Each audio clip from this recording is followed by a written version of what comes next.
1993 সালে মার্কিন রাষ্ট্রবিজ্ঞানী Samuel Huntington তার ক্লাশ অফ সিভিলাইজেশন তত্ত্বের মাধ্যমে বিশ্বমোড়ল আমেরিকা যুক্তরাষ্ট্রের কপালে চিন্তার ভাঁজ ফেলে দেয়।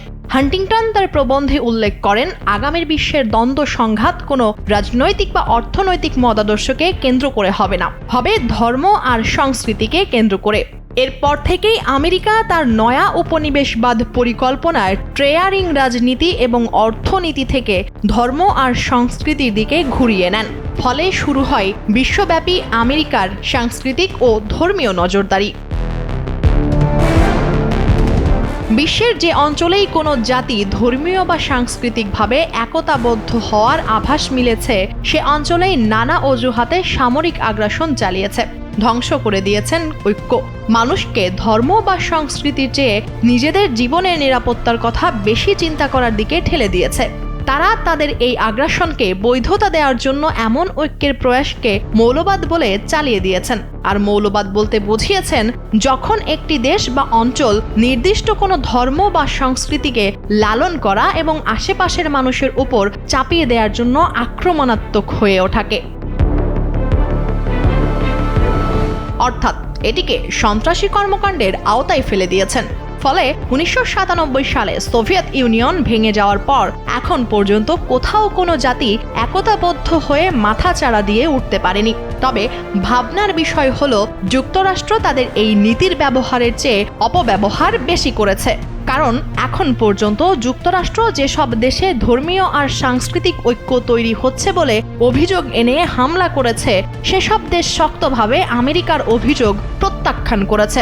তাদের ভাষ্যমতে যুক্তরাষ্ট্র তাদের ব্যবসা বাণিজ্যে যেসব দেশে বাধাপ্রাপ্ত হয়েছে, সেসব দেশকেই ধর্মীয় মৌলবাদের তকমা দিয়ে সামরিক আগ্রাসন চালিয়েছে।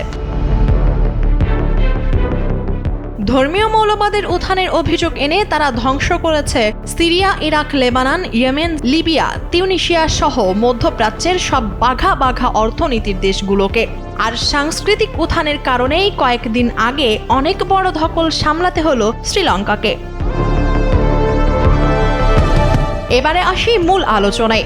ভারতে সফররত আমেরিকার গোয়েন্দা বিভাগের প্রধান তুলসী গ্যাবার্ড সম্প্রতি তার বিবিসিকে দেয়া এক সাক্ষাৎকারে বাংলাদেশের ব্যাপারে কিছু বিস্ফোরক মন্তব্য ছুড়ে দিয়েছেন।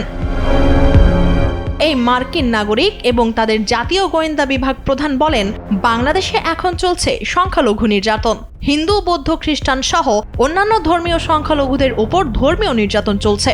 তিনি আরও উল্লেখ করেন, এই দেশে ইসলামী সন্ত্রাসবাদ মাথাচাড়া দিয়ে উঠেছে। তারা চেষ্টা করছে ইসলামিক খিলাফত প্রতিষ্ঠার, আর তাই ট্রাম্প প্রশাসন এই ব্যাপারে গভীরভাবে উদ্বিগ্ন। তিনি বলেন, ট্রাম্পের ক্যাবিনেটের সদস্যরা ইতিমধ্যেই এই ব্যাপারে বাংলাদেশের সরকারের সাথে আলোচনা শুরু করে দিয়েছে। তার এই মন্তব্যের নিন্দা জানিয়ে বাংলাদেশের অন্তর্বর্তীকালীন সরকারের প্রধান উপদেষ্টা মোহাম্মদ ইউনূস বিবৃতি প্রকাশ করেছেন। এখন চিন্তার বিষয় হলো, তুলসী গ্যাবার্ডের এমন মন্তব্য কি বাংলাদেশ নিয়ে যুক্তরাষ্ট্রের ষড়যন্ত্রের নতুন ছক্কসারি পূর্বাভাস? কেননা যুক্তরাষ্ট্র এখনো পর্যন্ত যতগুলো দেশে সামরিক হস্তক্ষেপ করেছে, তার প্রতিটি দেশের ব্যাপারেই শুরুতে ধর্মীয় সন্ত্রাসবাদ বা মৌলবাদের উত্থান হয়েছে বলে অভিযোগ রয়েছে।